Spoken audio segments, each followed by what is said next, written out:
আসসালামু আলাইকুম এভরিওয়ান। আজকে আমি রান্না করব রোস্ট। তো রোস্ট রান্না করার জন্য প্রথমে মুরগিগুলো কেটে সুন্দর করে ধুয়ে নিলাম। এখন এগুলো ভেজে নিচ্ছিলাম, আর প্রচন্ড ফুটতেছিল, এটা নিয়ে আমরা খুবই ভয় পাইতেছিলাম। তো এরপর মুরগিগুলো সুন্দর করে ভেজে নিলাম। তো এখন পেঁয়াজ কুচি দিয়ে দিব। পেঁয়াজটা বেরেস্তা করে নিব, অল্প কিছু তুলে রাখলাম, আর এটার মধ্যে বাটা মশলা আদা পেঁয়াজ রসুন বাটা দিয়ে দিলাম। তো এরপরে বাদাম বাটা, রোস্টের মশলা, তারপরে যা যা লাগে টক দই দুধ, মানে সবকিছু একসাথে একটা বাটিতে মিক্সড করে নিছি। এখন এটা একসাথে দিয়ে দিব। তো এটাকে কিছুক্ষণ ভাজা ভাজা করব, যেন এটার কাঁচা স্মেলটা না থাকে, সুন্দর করে তেলটা উপরে আসে। তো এটা ভাজা হয়ে গেলে আমি এখন মুরগির মাংসগুলো দিয়ে দিব, যেগুলো আমি ভেজে রাখছিলাম। তো এগুলাকে কিছুক্ষণ কষিয়ে আমি এখানে দিয়ে দিব দুধ। আমি এখানে কোনো পানি অ্যাড করি নাই। তো দুধটা বরফ ছিল, কোনো সমস্যা নাই, এটা একটু পরে গলে যাবে।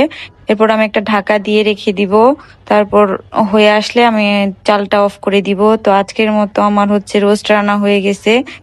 খেতে অনেক বেশি মজার ছিল। তো আজকের মতো এই পর্যন্তই। সবাই ভালো থাকবেন, সুস্থ থাকবেন। আল্লাহ হাফেজ।